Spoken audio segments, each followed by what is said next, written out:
साधक परिवार आपको दिखाए सच का आईना।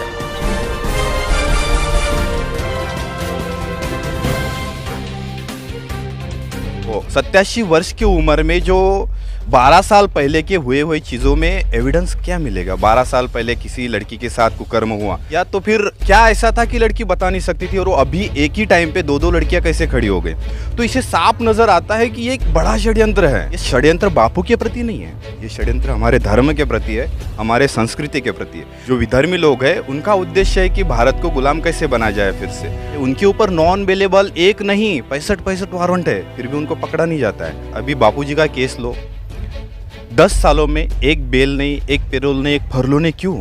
एक लड़की के केवल मनगढ़ंत बातों पे 10 सालों से जेल में रखना, ये न्याय प्रणाली पर एक बड़ा धब्बा है। मेरा युवाओं को यही संदेश है आज के कि भाई तुम सत्य को समझो, परखो और उसके बाद निर्णय तक पहुंचो। लेटेस्ट आपने देखा होगा बागेश्वर धाम का, तो उनके पीछे तो मीडिया वाले लग गए, लेकिन इस समय में सोशल मीडिया का प्रभाव इतना है ना, तो मीडिया वाले उनको दबा नहीं पाए।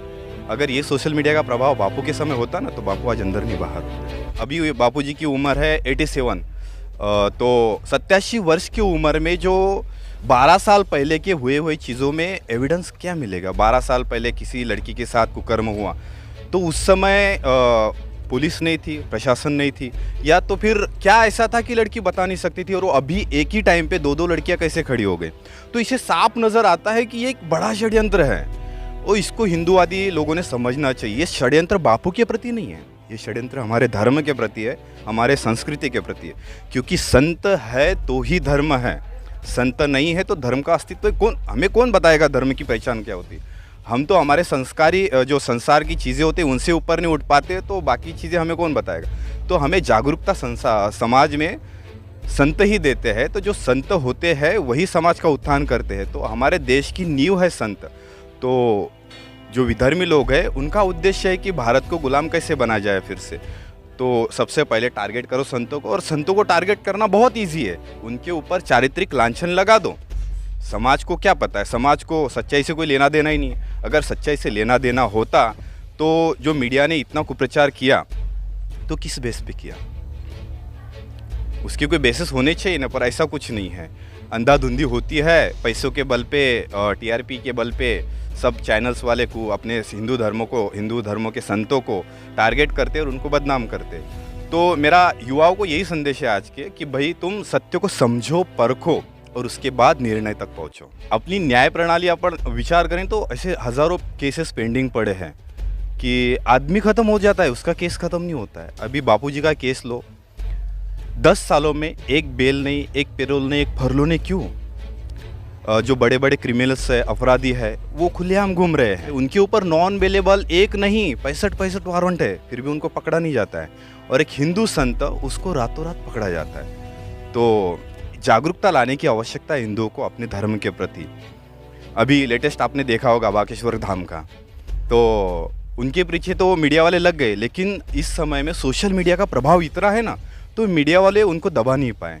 अगर ये सोशल मीडिया का प्रभाव बापू के समय होता ना, तो बापू आज अंदर नहीं बाहर होते। क्या कहोगे? मतलब न्यायपालिका सरकार से क्या न्यायपालिका से क्या आस रख सकते हैं हम?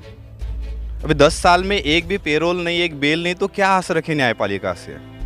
जो गुनहगार है वो बाहर है, और जिन्होंने समाज हित में अपना संपूर्ण आयुष्य लगा दिया, संपूर्ण आयुष्य, आज उनके एक नहीं हजारों करोड़ों साधक है और हजारों उनके आश्रम है। अभी भी उनकी सेवा प्रवृत्तियाँ एज इट इज चालू है, अविरत। और प्रत्यक्ष को प्रमाण की क्या आवश्यकता? अब मातृ पितृ पूजन की जो बिगुल बापू ने बजाई पूरे विश्व भर में बज रही है। फिर भी ऐसे महान संतों को एक लड़की के केवल मनगढ़ंत बातों पे 10 सालों से जेल में रखना, ये न्याय प्रणाली पर एक बड़ा धब्बा है। विश्वास है कि आएंगे बापू की? हमें विश्वास हमारे बापू पे है, न्याय प्रणाली पे नहीं है। अगर न्याय प्रणाली पे विश्वास होता तो बापू, न्याय के हिसाब से देखो तो मेडिकल रिपोर्ट में रेप नहीं है, उसके बाद वहाँ के प्रत्यक्ष साक्ष्य नहीं है। जहाँ की लड़की घटना बताती है उस समय बापू मंगनी के कार्यक्रम में थे। तो मतलब बापू जी का केस तो ओपन एंड शट है, लेकिन कोई साक्ष्य नहीं होने के बाद भी उसको आजीवन कारावास की सज़ा देना, उस केस को ऐसा विकृत बनाना, तो ये एक बड़ा षड्यंत्र है। तो हमें विश्वास हमारे बापू पे है, न्याय प्रणाली पे तो बचा ही नहीं है। 10 साल में उन्होंने कोई राहत ही नहीं दी बापू जी को। साधक परिवार आपको दिखाए सच का आईना।